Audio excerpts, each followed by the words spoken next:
नमस्कार मित्रांनो, कमळी मालिकेतील पुढील भागांमध्ये आपल्याला खूपच धक्कादायक ट्विस्ट बघायला मिळणार आहे। रोहितने ऋषीला बिझनेसमध्ये फसवलेलं आहे, पण कशा प्रकारे फसवतो आणि तो कशा प्रकारे त्याला फसवला जातो ते आपल्याला ह्या भागामध्ये बघायला मिळणार आहे। पण त्याआधी जर तुम्ही आमच्या चॅनलला सबस्क्राइब केलं नसेल तर सबस्क्राइब करा आणि व्हिडिओ आवडल्यास लाईक द्यायला विसरू नका।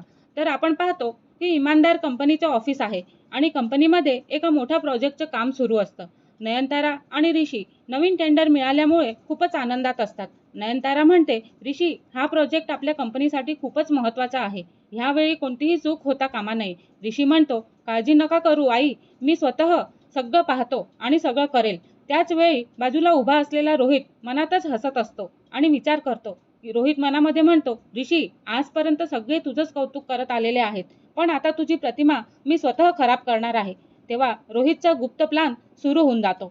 तो म्हणतो, रात्री ऑफिसमध्ये बंद झाल्यावर मी काय करतो ते पाहाच। तेव्हा तो दुसऱ्या दिवशी रात्री ऑफिस बंद झाल्यानंतर रोहित चोरी छुपी ऋषीच्या केबिनमध्ये शिरतो आणि तो लॅपटॉप उघडतो आणि टेंडरशी संबंधित काही महत्त्वाच्या फाईल्स बदलून टाकतो आणि तसंच तो काही चुकीचे आकडे कंपनीच्या सिस्टीममध्ये अपलोड करतो। रोहित मनामध्ये म्हणत असतो, उद्या जेव्हा क्लायंट समोर ही चूक उघड होईल ना, तेव्हा सगळा दोष ऋषीवरच जाणार आहे। तेव्हा ऋषी, तू बघ आता काय होईल। तेव्हा क्लायंट मीटिंगमध्ये दुसऱ्या दिवशी एवढा मोठा स्फोट झालेला असतो की तो बघताच कामा नये।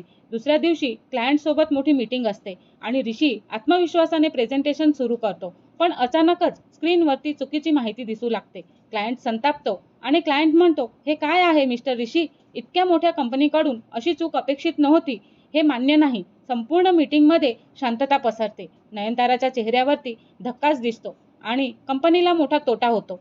क्लायंट टेंडर रद्द होतो आणि कंपनीला कोट्यवधी रुपयांचा तोटा होतो। सगळे कर्मचारी ऋषीकडे संशयाने पाहू लागतात। नयनतारा म्हणते, ऋषी, मला विश्वास बसत नाही की तुझ्याकडून अशी चूक झालेली आहे।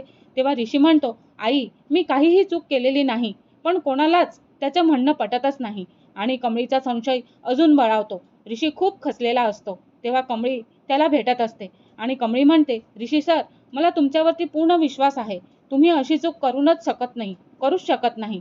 तेव्हा ऋषी भावूक होतो आणि ऋषी म्हणतो, सगळे माझ्यावरती संशय घेत आहे आणि कमळी, माझं कोणीच ऐकत नाही। तेव्हा कमळी म्हणते, मग आपण सत्य शोधूया सर। तेव्हा सीसीटीव्ही मध्ये मोठा पुरावा दिसतो। कमळी आणि ऋषी रात्री ऑफिसमधील सीसीटीव्ही फुटेज तपासतात। फुटेज पाहताच दोघांनीही धक्का बसतो आणि स्क्रीनवरती रोहित दिसत असतो। तो ऋषीच्या केबिनमध्ये शिरून लॅपटॉपवरती काम करत असतो। कमळी म्हणते, ऋषी सर, पाहिलं, हाच खरा गुन्हेगार आहे। तेव्हा ऋषीच्या डोळ्यामध्ये राग उसळतो। रोहितचा पर्दाफाश होतो आणि दुसऱ्या दिवशी सगळ्यांना कॉन्फरन्स हॉलमध्ये बोलावलं जातं। रोहित आत्मविश्वासाने बसलेला असतो। अचानक स्क्रीनवरती सीसीटीव्ही फुटेज सुरू होतं। रोहितच्या चेहऱ्यावरती फटकन दिसतं आणि तो नयनताराला म्हणत असतो, रोहित। नयनतारा म्हणते, रोहित, हे काय आहे। तेव्हा रोहित म्हणतो, आई, मी, आणि हे कसं शक्य आहे। तेव्हा ऋषी रागाने म्हणतो, बस, आता एकही शब्द बोलू नकोस दादा। तेव्हा ऋषीचा संताप अजूनच वाढतो। ऋषी रोहित जवळ जातो आणि त्याच्या शर्टाचं कॉलर पकडतो। ऋषी म्हणतो, माझ्याशी स्पर्धा होतीस ना, तर हे सगळं समोर येऊन लढायचं होतं ना, कंपनीचं नुकसान करून स्वतः कुटुंबालाच फसवलेला आहे तू।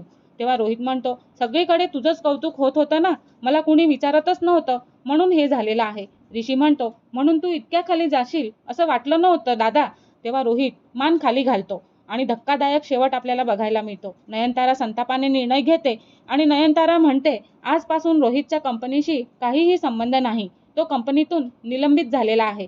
रोहितला मोठा धक्का बसतो। कमळी ऋषीकडे पाहते आणि ऋषीची अब्रू वाचवलेली असते, पण रोहितच्या मनामध्ये आता सुडाची आग पेटलेली असते। रोहित मनामध्ये विचार करत असतो, ऋषी, आज तू जिंकलेला आहेस, पण पुढचा डाव माझा असेल। तेव्हा रोहित कंपनीतून बाहेर पडल्यानंतर कमळीला लक्ष्य बनवतो। कमळीवरती खोटा आरोप लावून तिला अडचणीत आणण्याचा नवा कट रचतो। ऋषी कमळीला वाचवू शकेल का, हे सगळं आपल्याला पुढील भागांमध्ये बघायला मिळणार आहे। पण त्याआधी जर तुम्ही आमच्या चॅनलला सबस्क्राइब केलं नसेल तर सबस्क्राइब करा आणि व्हिडिओ आवडल्यास लाईक द्यायला विसरू नका। धन्यवाद।